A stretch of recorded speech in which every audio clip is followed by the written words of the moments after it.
கர்த்தருடைய பரிசுத்த நாமத்திற்கு மகிமை உண்டாவதாக.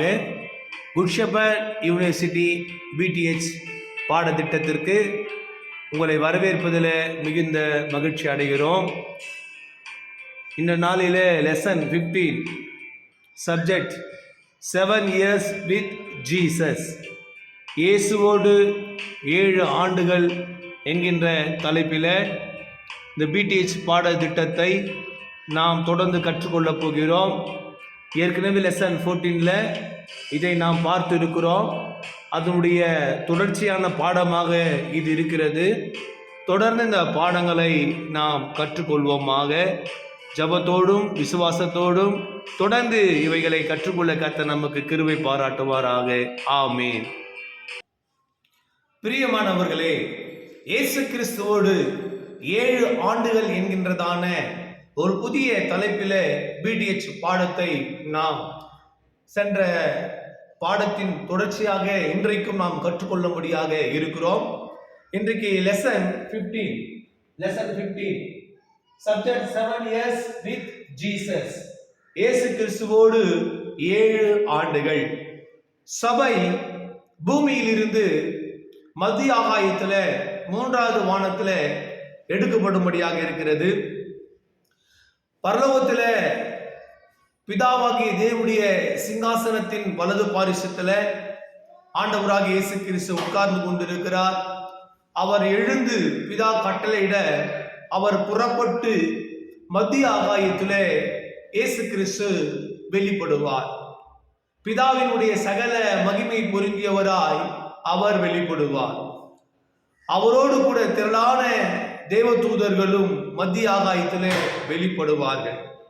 அப்பொழுது பூமியிலே நடக்கின்ற ஒரு காரியம், கிறிஸ்துவுக்குள்ளாக மரித்ததான கர்த்தருடைய பிள்ளைகள் அவர்கள் உயிர்த்தெழுந்து மத்திய ஆகாயத்தில் இருக்கிறதான 3வது வானத்தில் இருக்கிறதான இயேசு கிறிஸ்துவை சந்திப்பார்கள். உயிரோடு இருக்கிற கர்த்தருடைய பிள்ளைகள் மறுரூபமாக்கப்பட்டு அந்த 3வது வானத்துல செகண்ட் பேட்சாக புறப்பட்டு இயேசுவை சபை சந்திக்கும். இதைத்தான் அப்போஸ்தலனாகிய பவுல் 1 கொரிந்தியர் 15ஆம் அதிகாரம் 50-51 ஆகிய வசனங்களிலே சொல்லுகிறார். இதோ ஒரு ரகசியத்தை நான் உங்களுக்கு அறிவிக்கிறேன், நாம் எல்லாரும் நித்திரை அடைவதில்லை, கடைசி காலம் துணிக்கும், அப்பொழுது நாம் எல்லாரும் ஒரு நிமிஷத்திலே ஒரு இமைப்பொழுதிலே நாம் மறுரூபமாக்கப்படுவோம் என்று சொல்லுகிறார். பிரியமானவர்களே, இயேசு கிறிஸ்து பரலோகத்தில் இருக்கிற பிதாவின் சிங்காசனத்தை விட்டு எழுந்து பிதா கட்டளையிட அவர் புறப்பட்டு 3வது வானமாகிய மத்திய ஆகாயத்திலே அவர் வெளிப்பட போகிறார். அவரோடு கூட திரளான தேவதூதர்களும் வெளிப்பட போகிறார்கள். பிதாவின் சகல மகிமை புரிந்தியவராய் இயேசு கிறிஸ்து ராஜாதி ராஜாவாக அவர் வெளிப்பட போகிறார். பூமியிலிருந்து கிறிஸ்துவுக்குள்ளாக மரித்தவர்கள் உயிர்த்தெழப் போகிறார்கள். இதை 1 தெசலோனிக்கே 4ஆம் அதிகாரம் 16-17 ஆகிய வசனங்களிலேயும் நாம் பார்க்கிறோம். கர்த்தர் தாமே ஆரவாரத்தோடும் பிரதான தூதனுடைய சத்தத்தோடும் தேவ எக்காலத்தோடும் வானத்திலிருந்து இறங்கி வருவார். அப்பொழுது கிறிஸ்துவுக்குள்ளாக மரித்தவர்கள் முதலாவது எழுந்திருப்பார்கள். பின்பு உயிரோடு இருக்கிற நாம் எடுத்துக்கொள்ளப்பட்டு என்றென்றைக்கும் இயேசு கிறிஸ்துவோடு கூட இருப்போம் என்பதாக வேதம் சொல்கிறது. அப்படி கண்களை மூடி நாம் ஜெபிக்கலாமா? அன்பின் பரிசுத்த பிதாவே, இயேசு கிறிஸ்துவோடு 7 ஆண்டுகள் என்கிற தலைப்பில் தொடர்ந்து நாங்கள் பாடங்களை கற்றுக்கொள்ள எங்களுக்கு உதவி செய்யும். இயேசுவின் நாமத்தினால் பிதாவே, ஆமென்.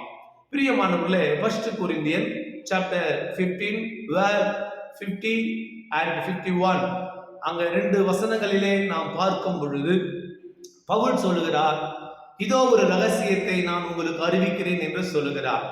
இது நிச்சயமாக கர்த்தருடைய பிள்ளைகளுக்கு வெளியரங்கமாக இது வெளிப்படுத்தப்பட்டிருந்தாலும் மற்றவர்களுக்கு இவை ஒரு ரகசிய பொருளாக காணப்படுகிறது. பூமியிலிருந்து சபை எடுக்கப்பட போகிறது. இது ராப்சர் என்று சொல்லப்படுகிறது. சபை ஒரு நாள் பூமியில் எடுக்கப்பட போகிறது. சபை எடுக்கப்பட்ட பிற்பாடு தான் பூமியிலே அந்தி கிறிஸ்துவின் ஆளுகை பூமியிலே ஆரம்பிக்கப்படும் என்று வேதத்திலே அநேக ஆதாரங்கள் அடிப்படையிலே நம்மால் விளங்கிக் கொள்ள முடிகிறது. ஆகவே இன்றைக்கு அந்திக்கிருஷ்ணனின் வருகையை தடை செய்வது பூமியில் இருக்கிறதான ஸ்பிரிச்சுவல் சர்ச், ஆவிக்குரிய சபை. இந்த ஆவிக்குரிய சபை எடுக்கப்பட வேண்டும். அப்பொழுதுதான் அந்திக்கிறிஸ்துவின் ஆளுகை பகிரங்கமாக, வெளியரங்கமாக இந்த உலகத்திலே அவருடைய ஆட்சி இந்த இவ்வுலகத்திலே ஏற்படும். அதற்கு முன்பாக சபை பூமியிலிருந்து எடுக்கப்பட வேண்டியது அவசியமாக இருக்கிறது. அன்பானவர்களே, இயேசு கிறிஸ்து அவருக்கு சொந்தமான சபையை, அவருடைய இரத்தத்தால் மீட்கப்பட்ட சபையை, அவர் சம்பாதித்த சபையை அவர் எடுத்துக்கொள்ளும்படியாக பிதா கட்டளையிட அவர் மத்திய வானத்திலே அவர் தோன்றுவார், அவர் வெளிப்படுவார். இதை கொலோசியர் 3ஆம் அதிகாரம் 4வது வசனத்திலே நாம் பார்க்கிறோம். கொலோசியர் சாப்டர் 3:4, ஜீவனாகிய கிறிஸ்து வெளிப்படும் போது நாமும் மகிமையிலே வெளிப்படுவோம் என்பதாக கொலோசியர் 3ஆம் அதிகாரம் 4வது வசனத்திலே வேதம் சொல்கிறது. எனக்கு அன்பானவர்களே, 2 கொரிந்தியர் சாப்டர் 5:10, 2 கொரிந்தியர் 5ஆம் அதிகாரம் 10வது வசனம், கிறிஸ்துவின் நியாயாசனத்துக்கு முன்பாக நாம் நிற்க வேண்டும் என்று வேதம் சொல்லுகிறது. நாம் எல்லாரும் கிறிஸ்துவின் நியாயாசனத்துக்கு முன்பாக நிற்க வேண்டும் என்று வேதம் சொல்லுகிறது. 2 கொரிந்தியர் சாப்டர் 5:10 சொல்லப்படுகிறது. அதாவது இயேசு கிறிஸ்து பரலோகத்தில் இருக்கிற பிதாவின் சிங்காசனத்தை விட்டு எழுந்து மத்திய ஆகாயத்திலே அவர் வெளிப்படுவார். அப்பொழுது அந்த இடத்துல ஒரு சீட் போடப்படுகிறது. அந்த சீட் கிறிஸ்துவின் நியாயாசன சிங்காசனம், இயேசு கிறிஸ்துவனுடைய நியாய விசாரணை செய்யக்கூடிய சிங்காசனமாக அந்த சிங்காசனம் காணப்படுகிறது. அந்த சிங்காசனத்துல இயேசு கிறிஸ்து உட்கார போகிறார். அப்படியானால் சிங்காசனத்துக்கு அதுல உட்காருகிற இயேசு கிறிஸ்துவுக்கு முன்பாக சபை வெளிப்பட வேண்டியது அவசியமாக இருக்கிறது. அதைத்தான் 2 கொரிந்தியர் சாப்டர் 5:10 நாம் பார்க்கிறோம். நாம் எல்லாரும் கிறிஸ்துவின் நியாயாசனத்துக்கு முன்பாக நிற்க வேண்டும். நாம் எல்லாரும் கிறிஸ்துவின் நியாயாசனத்துக்கு முன்பாக நிற்க வேண்டும் என்று வேதம் சொல்லுகிறது. இதே காரியத்தை ரோமர் சாப்டர் 14:10, ரோமன்ஸ் சாப்டர் 14:10 இதே காரியத்தை நாம் பார்க்கிறோம். நாம் எல்லாரும் கிறிஸ்துவினுடைய நியாயாசனத்துக்கு முன்பாக நிற்போமே. நாம் எல்லாரும் கிறிஸ்துவினுடைய நியாயாசனத்துக்கு முன்பாக நிற்போமே என்பதாக வேதம் சொல்கிறது. பிரியமான தேவனுடைய பிள்ளைகளே, நாம் எல்லாரும் ஒரு நாள் கிறிஸ்துவனுடைய நியாயாசனத்துக்கு முன்பாக நிற்க வேண்டியது அவசியமாக இருக்கிறது. நியாயாசன சிங்காசனத்துல இயேசு கிறிஸ்து உட்கார போகிறார். அவருக்கு முன்பாக உயிர்த்தெழுந்த கர்த்தருடைய பிள்ளைகளும் நாமும் மறுரூபமாக்கப்பட்ட நிலையிலே இயேசுவை முகமுகமாய் சந்திப்போம். அவருக்கு முன்பாக நிற்போம். உட்கார்ந்து கொண்டிருப்பவர் நியாயாதிபதியாகிய இயேசு கிறிஸ்து. அவருக்கு முன்பாக நாம் நிற்க வேண்டும் என்று வேதம் சொல்லுகிறது.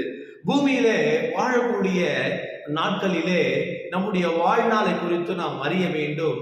நாம் சொற்ப நாட்களே இந்த உலகத்துல வாழும்படியாக தேவனால் தெரிந்து கொள்ளப்பட்டவர்கள் என்பதை முதலாவது அறிய வேண்டும். ஒரு 100 வயதாக கூட இந்த உலகத்துல நாம் வாழலாம், அல்லது 120 வருஷம் கூட இந்த பூமியில நாம் வாழலாம்.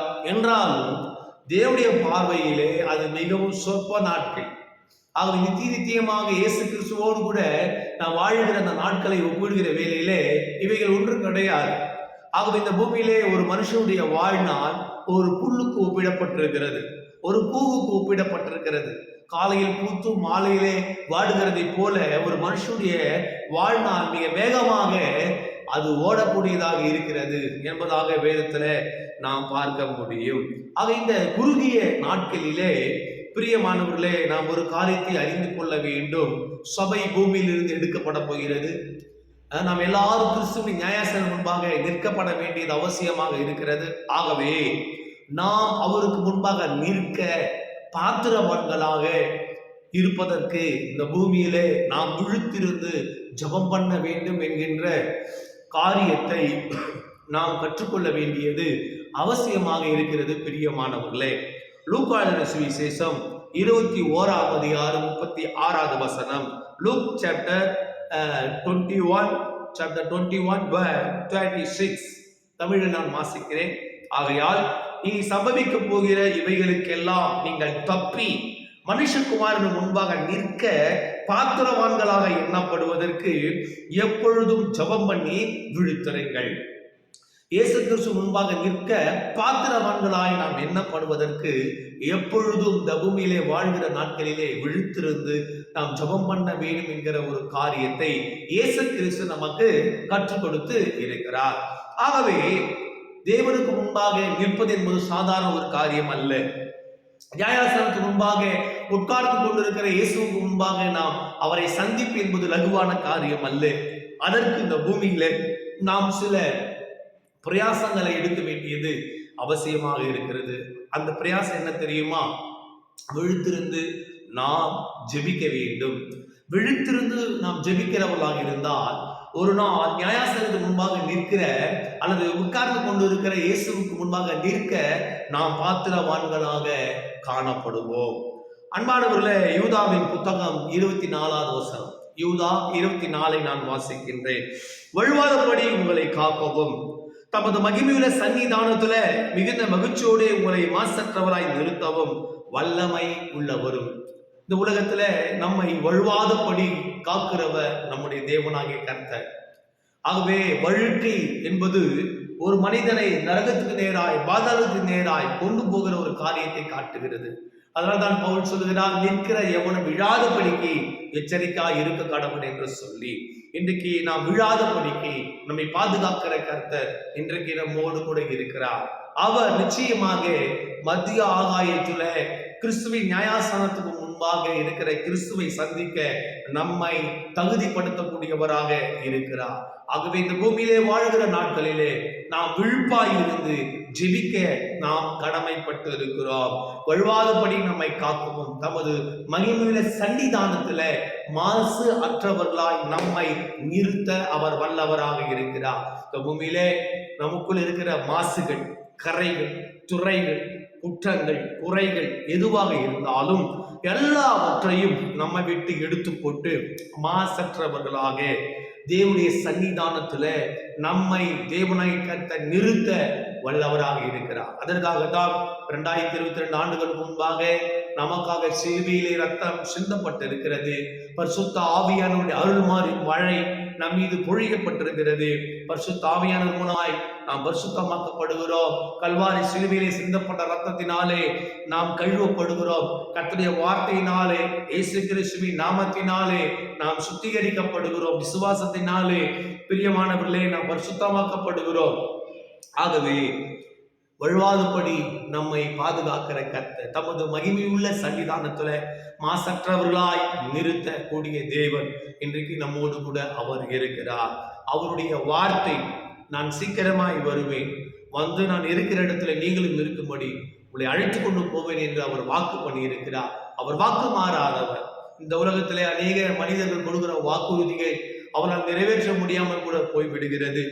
இயேசு கிறிஸ்து சொன்னார், யோவான் 14ஆம் அதிகாரம் 2வது வசனத்துல, நான் போய் ஒரு ஸ்தலத்தை உங்களுக்காக ஆயத்த பண்ணும்படியாக புறப்பட்டு போகிறேன். நான் போய் ஒரு ஸ்தலத்தை ஆயத்த பண்ணின பின்பு நான் இருக்கிற இடத்துல நீங்களும் இருக்கும்படி நான் வந்து உங்களை அழைத்து கொண்டு போவேன் என்று ஜான் காஸ்பல் சாப்டர் 14:2 அவர் நமக்கு சொல்லி இருக்கிறார். யோவான் 14:2 நமக்கு சொல்லி இருக்கிறார். ஆகவே இதை நாம் நம்புவோம். இந்த வார்த்தை உறுதியாய் பற்றி பிடித்துக் கொள்ளுவோம். எபேசியர் 5ஆம் அதிகாரம் 27வது வசனத்தை வாசிக்கின்றேன். Ephesian chapter 5:27. கரை துறை முதலானவைகள் ஒன்றுமில்லாமல் பரிசுத்தமும் பிழையற்றதுமான மகிமுள்ள சபையாக அதை தமக்கு முன் நிறுத்திக் கொள்வதற்கும் தம்மை தாமே அதற்காக ஒப்பு கொடுத்தார். சபைக்காக முழுவதுமாக தன்னை ஒப்பு கொடுத்தவர் ஆண்டவராகிய இயேசு கிறிஸ்து மாத்திரமே. ஆகவே தேவன் தமக்கு முன்பாக வைத்திருந்த சந்தோஷத்தின் பொருட்டு அவமானத்தை எண்ணாமல் சிலுவையை சகித்தார் என்பதாக எபிரேயர் 12:2 வேதம் நமக்கு சொல்கிறது. ஹீப்ரு சாப்டர் 12:2 நமக்கு வேதம் சொல்கிறது. ஆகவே கரை திரை முதலானவைகள் ஒன்றுமில்லாமல் பரிசுத்தமும் பிழையற்றதுமான மகிமை உள்ள சபையாக இயேசுவுக்கு முன்பாக, தமக்கு முன்பாக நிறுத்தும்படி இயேசுவுக்கு முன்பாக நிறுத்திக் கொள்வதற்காக சபைக்காக ரத்தம் சிந்தினவர் இயேசு கிறிஸ்து. சபைக்காக தன் ஜீவனை கொடுத்தவர் இயேசு கிறிஸ்து.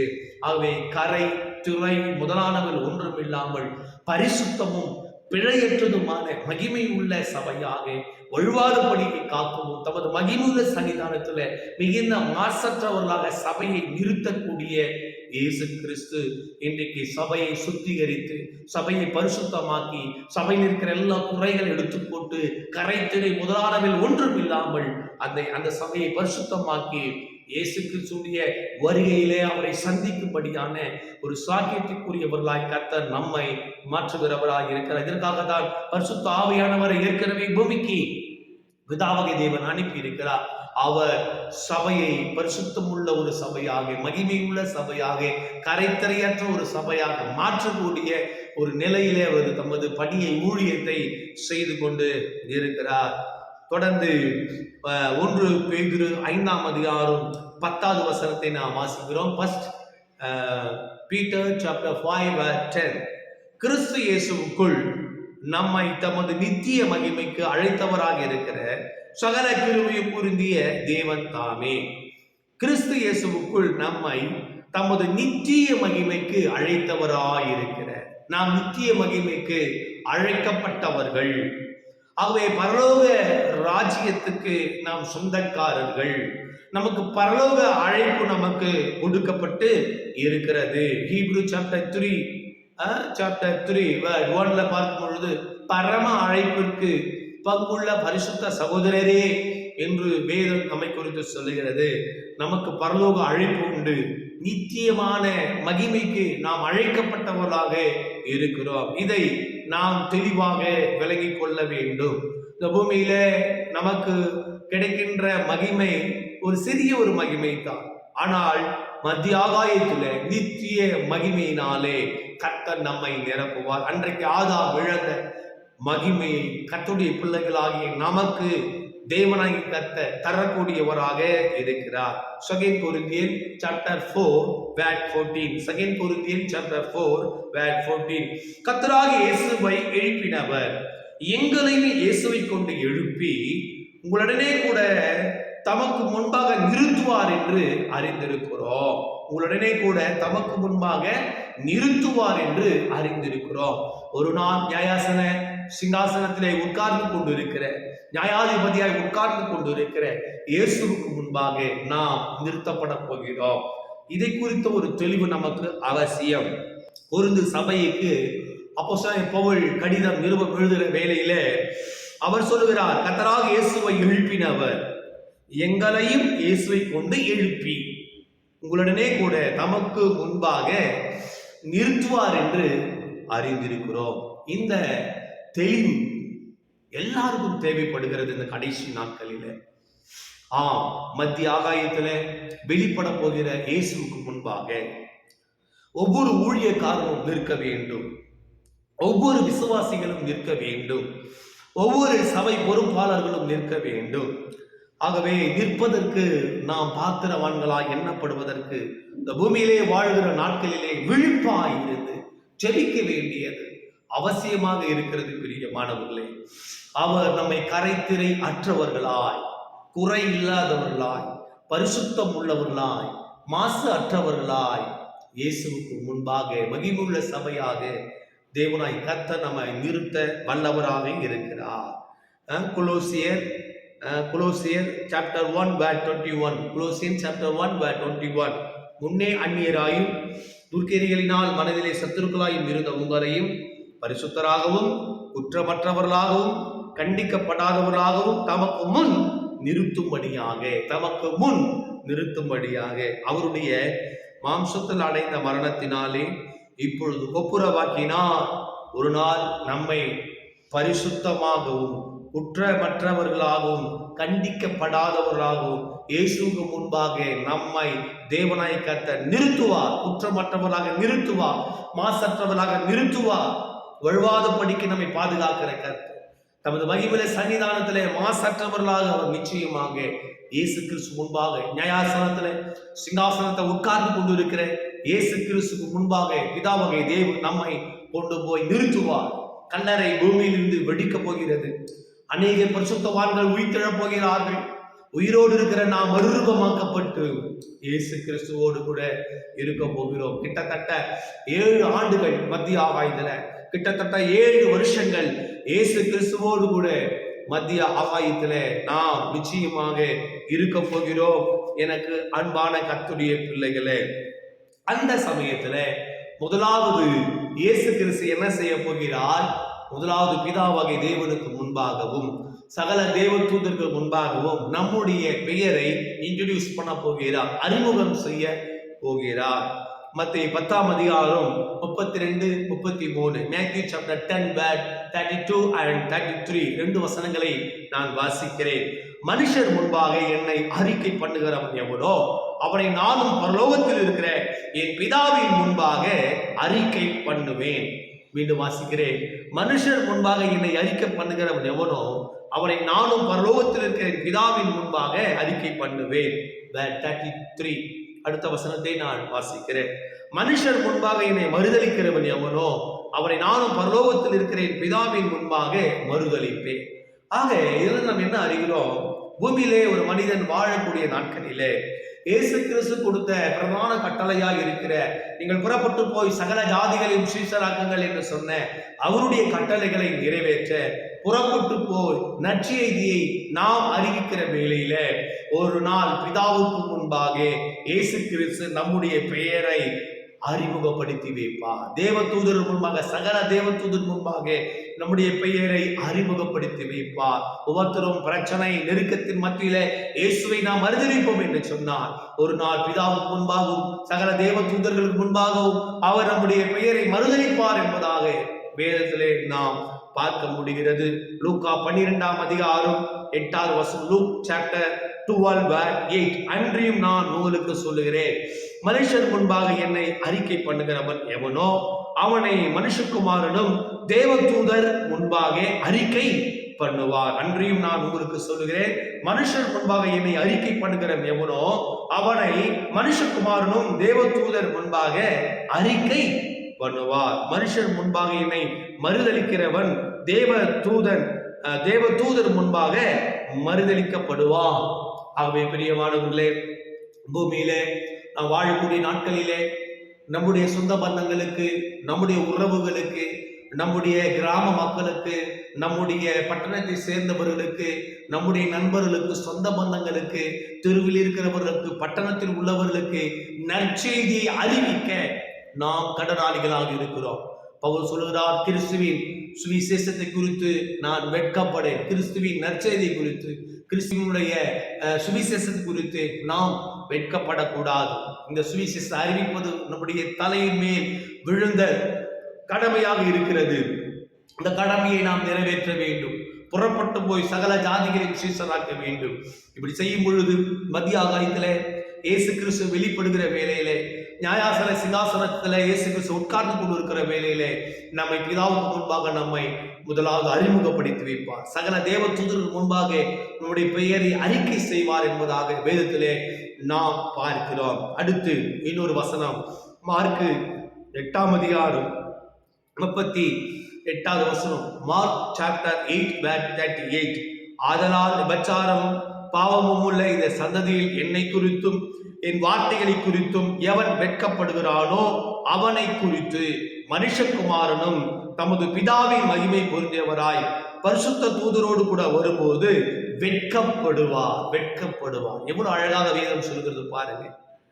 இந்த வாழ்கிற இந்த உலகத்துல பிரியமானவர்களே, நமக்கு சுவிசேஷம் அறிவிக்கப்படுவதற்கு அநேக தருணங்கள் நமக்கு கொடுக்கப்பட்டிருக்கிறது, அநேக நேரங்கள் நமக்கு கொடுக்கப்பட்டிருக்கிறது. நாம் என்ன செய்ய வேண்டும்? இயேசு கிறிஸ்துவின் வார்த்தைகளை குறித்து வெட்கப்படாதபடிக்கு நாம் புறப்பட்டு போய் சகல ஜாதிகளுக்கும் நற்செய்தியை, சுவிசேஷத்தை அறிவிக்க நாம் கடனாளிகளாக இருக்கிறோம். பிரியமானவர்களே, 6 இடங்களிலே வேதத்திலே பார்க்கிறோம். இயேசு சொல்கிறார், இதோ சீக்கிரமாய் வருகிறேன் என்று வேதத்திலே நமக்கு சொல்லி இருக்கிறார். Revelation chapter 22 verse 7. இதிலே பார்க்கும்போது இதோ சீக்கிரமாய் வருகிறேன் என்று சொல்லி இருக்கிறார். Revelation chapter 22 verse 12, Revelation chapter 22 verse 20, Revelation chapter 3 verse 11, Revelation chapter 2 verse 16, Revelation 2 chapter 5. இத்தனை வசனங்களிலே 6 வசனங்களிலே இதோ சீக்கிரமாய் வருகிறேன் என்று இயேசு கிறிஸ்து சொல்லி இருக்கிறார். அவர் சீக்கிரமாய் இந்த பூமிக்கு வரப்போகிறார். ஆகவே அவர் வருகைக்குள்ளாக நாம் செய்ய வேண்டிய அநேக காரியங்கள் உண்டு. முதலாவது, எப்பொழுதும் விழித்திருந்து அவருக்கு முன்பாக நிற்க பாத்திரவான்களாக எண்ணப்படுவதற்கு நாம் ஜெபம் பண்ணுகிறவர்களாக இருக்க வேண்டும். அடுத்து, நாம் புறப்பட்டு போய் சகல ஜாதிகளையும் சீஷராக்கி பிதா குமாரன் பரிசுத்த ஆவியானவரின் நாமத்தினாலே அநேக மக்களுக்கு ஞானஸ்தானத்தை கொடுத்து ஒரு கூட்டம் மக்களை ஆத்தும ஆதாயம் செய்கிற பணியிலே நம்மை ஈடுபடுத்திக் கொள்கிறவர்களாக இருக்க வேண்டும். பிரியமானவர்களே, 1 பேதுரு 2ஆம் அதிகாரம் 9வது வசனத்திலே நாம் பார்க்கிறோம். அங்கே வேதம் சொல்லுகிறது, அந்தகார இருளில் இருந்த நம்மை ஆச்சரியமான ஒளியிடத்துக்கு வரவழைத்தவருடைய புண்ணியங்களை அறிவிப்பதற்கு நாம் தெரிந்து கொள்ளப்பட்ட சந்ததிகளாக இருக்கிறோம் என்று வேதம் சொல்கிறது. 1 Peter chapter 2 verse 9ல அந்தகார இருளில் இருந்த நம்மை ஆச்சரியமான ஒளியிடத்துக்கு நம்மை கொண்டு வந்திருக்கிறார். அவருடைய புண்ணியங்களை நாம் அறிவிக்க கடனாளிகளாக இருக்கிறோம். ஆகவே நாம் புறப்பட்டு சகல ஜாதிகளையும் சீஷராக்க வேண்டிய பொறுப்பு, கடமை நம்மிடத்துல இருக்கிறது. எனக்கு அன்பானவர்களே, ஒரு நாள் மத்திய ஆகாயத்துல சிங்காசனத்திலே உட்கார்ந்து கொண்டு இருக்கிற இயேசுக்கு முன்பாக நாம் வெளிப்படுவோம். அப்பொழுது பிதாவாகிய தேவனுக்கு முன்பாக இயேசு கிறிஸ்துவினுடைய பெயரை அறிக்கை பண்ணுவார். தேவதூதர்கள் முன்பாக இயேசு கிறிஸ்துவினுடைய பெயரை அறிக்கை பண்ணுவார். அடுத்து இயேசு கிறிஸ்து முன்பாக நாம் கணக்கு ஒப்புவிக்க வேண்டும் என்று வேதம் சொல்லுகிறது. பிரியமானவர்களே, தேவன் நமக்கு தந்திருக்கிற தாளந்துகள், தேவன் நமக்கு தந்திருக்கிற வரங்கள், தேவன் நமக்கு தந்திருக்கிற கிருபைகள், தேவன் நமக்கு தந்திருக்கிற அநேக ஆசீர்வாதங்களுக்கு நாம் நிச்சயமாக கணக்கை இயேசுவுக்கு முன்பாக ஒப்புவிக்க வேண்டியது அவசியமாக இருக்கிறது. இதை ஹீப்ரூ chapter 4 verse 13 நாம் பார்க்கிறோம். எபிரேயர் 4ஆம் அதிகாரம் 13வது வசனத்துல, அவருடைய பார்வைக்கு மறைவான சிருஷ்டி ஒன்றும் இல்லை, சகலமும் அவருடைய கண்களுக்கு முன்பாக நிர்வாணமாயும் வெளியரங்கமாயும் இருக்கிறது, அவருக்கே நாம் கணக்கு ஒப்புவிக்க வேண்டும். அவருக்கே நாம் என்ன செய்ய வேண்டும்? கணக்கு ஒப்புவிக்க வேண்டும். பிரியமானவர்களே, இயேசுக்கு முன்பாக நாம் கணக்கு ஒப்புவிக்க வேண்டும், கணக்கு கொடுக்கணும். இதை குறித்து அப்போஸ்தலனாகிய பவுல் சொல்றாரு. ரோமர் 14:10 சொல்றாரு, நாம் இயேசுக்கு முன்பாக கணக்கு ஒப்புவிக்க வேண்டும் என்று சொல்லி. பிலிப்பியர் 4ஆம் அதிகாரம் 16-17, பிலிப்பியர் chapter 4 verse 6 and 7, நான் தெசலோனிக்கேயாவில் இருந்த போதும் என் குறைச்சலை நீக்கும்படி நீங்கள் 2 தூரம் அனுப்பினீர்கள். 17 verse, உபகாரத்தை நான் நாடாமல் உங்கள் கணக்கு பலன் பெருகும்படியே நாடுகிறேன். உங்கள் கணக்கு பலன் பெருகும்படியே நாடுகிறேன். மிஷனரி ஊழியத்துக்கு, சில ஏழை எளிய மக்களுக்கு நாம் கொடுத்து ஊழியத்தை தாங்குவது தேவனுடைய பார்வையிலே கணக்கிலே வைக்கப்பட்டிருக்கிறது. ஆகவே இதற்குரிய நிறைவான பெரிதான ஆசீர்வாதத்தினாலே தேவன் நம்மை நிரப்பக்கூடியவராக இருக்கிறார். பிரியமானவர்களே, 1 Peter chapter 4 verse 5, 1 பேதுரு 4ஆம் அதிகாரம் 5வது வசனம், உயிரோடு இருக்கிறவர்களுக்கும் மரித்தோர்களுக்கும் நியாயத்தீர்ப்பு கொடுக்க ஆயத்தமாய் இருக்கிறவருக்கு அவர்கள் கணக்கு ஒப்புவிப்பார்கள்.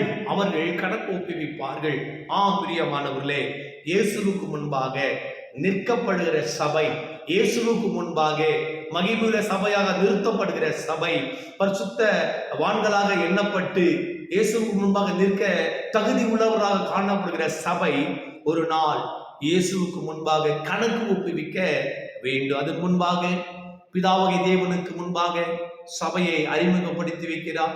சகல தேவதூதர் முன்பாக சபையை அறிமுகப்படுத்தி நம்மை அறிமுகப்படுத்தி வைக்கிறார். அதற்கு அடுத்து நாம் கணக்கு ஒப்புவிக்க வேண்டியது அவசியமாக இருக்கிறது. நாம் பெற்ற தாளந்துகள், ஒருவேளை 5 தாளந்துகளை நாம் பெற்று இருக்கலாம். அதற்குரிய கணக்கை நாம் ஆண்டவராக இயேசுவுக்கு ஒப்புவிக்க வேண்டியது அவசியம். ஒருவேளை 2 தாலந்துகளை நாம் பெற்றவர்களாக இருக்கலாம். எஜமானனே, நீ 2 இடத்துல போகும் பொழுது 2 தாலந்தை கொடுத்தீர், இப்பொழுது 4 தாலந்தாய் வைத்திருக்கிறேன் என்று சொன்னேன். வேலைக்காரனை பார்த்து எஜமான் சொன்னார், உண்மையும் உத்தமுள்ள ஊழியக்காரனே, நீ என்னுடைய சந்தோஷத்துல பிரவேசி என்று சொல்லுகிறார்.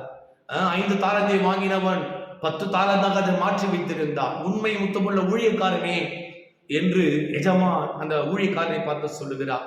1 தாலந்தை வாங்கினவன் புதைத்து வைத்திருந்தான் பூமியிலே. அவனை பார்த்து சொல்லுகிறார், சோம்பலான ஊழியக்காரனே, இவனை பிடித்து அழுகையும் பற்கடிப்பும் உள்ள இருளிலே தூக்கி போடுங்கள் என்று எஜமான் கட்டளையிடுகிறார். ஆகவே நமக்கு தேவன் தந்திருக்கிற தாளந்துகளை புதைத்து வைக்க வேண்டாம், அவைகளை நாம் பயன்படுத்துவோம். தேவன் நமக்கு தந்திருக்கிற நேரத்தையும் தாளந்துகளையும் நல்ல கிருபைகளையும் பயன்படுத்துவோம். அநேக ஆத்துமாக்களை ஆதாயப்படுத்துவோம். கிறிஸ்துவின் நியாயசங்கம் முன்பாக நிற்கப்படுகிற நாம் சரியான கணக்கை ஒப்புவித்து இயேசு கிறிஸ்துவிடத்துல நன்மைகளையும் வெகுமதிகளையும் ஆசீர்வாதங்களையும் பெற்றுக் கொள்ளுவோம். God bless you. கர்த்தர் தொடர்ந்து உங்களை அபரிதமாய் ஆசீர்வதிப்பாராக. ஆமென். அன்பின் பரிசுத்த பிதாவே, இந்த லெசன் 15ல மகிமையிலே வெளிப்பட போகிற கிறிஸ்து, முதலாவது மத்திய ஆகாயத்தில சபையை நீர் எடுக்க போகிறேன். எங்களையும் ஆண்டவர் இந்த இடத்துல உம்மை சந்திக்கும்படியான சாக்கியத்தை பாக்கியத்தை தரப்போகிறேன். சபை எடுக்கப்பட்ட பிற்பாடு ஆண்டவரே, நாங்கள் ஊழியத்துக்குரிய கணக்குகளை உங்களிடத்தில் ஒப்புவிக்க வேண்டியது அவசியமாக இருக்கிறது. ஒருவர் எனக்கு ஊழியம் செய்வானால் பிதாவானவர் கனப்படுவார் என்ற வார்த்தையின்படி நீர் மத்திய ஆகாயத்துல எங்களை நீ கனப்படுத்த போகிறேன். அதற்காக நன்றி செலுத்துகிறோம். தொடர்ந்து இந்த லெசன் 15ல பங்கு பெற்ற இப்படி பிள்ளைகள் ஒவ்வொருவரையும் அவர்கள் ஆண்டவரே பாட திட்டங்களை தொடர்ந்து நீர் ஆசீர்வதித்து தாரும். எல்லா துதி கன மகிமை நமக்கு ஒருவருக்கே செலுத்துகிறோம். கிறிஸ்து இயேசுவின் நாமத்தினால் வேண்டுகிறோம் ஜீவனுள்ள நல்ல பிதாவே. ஆமென். ஆமென். God bless you. God bless you.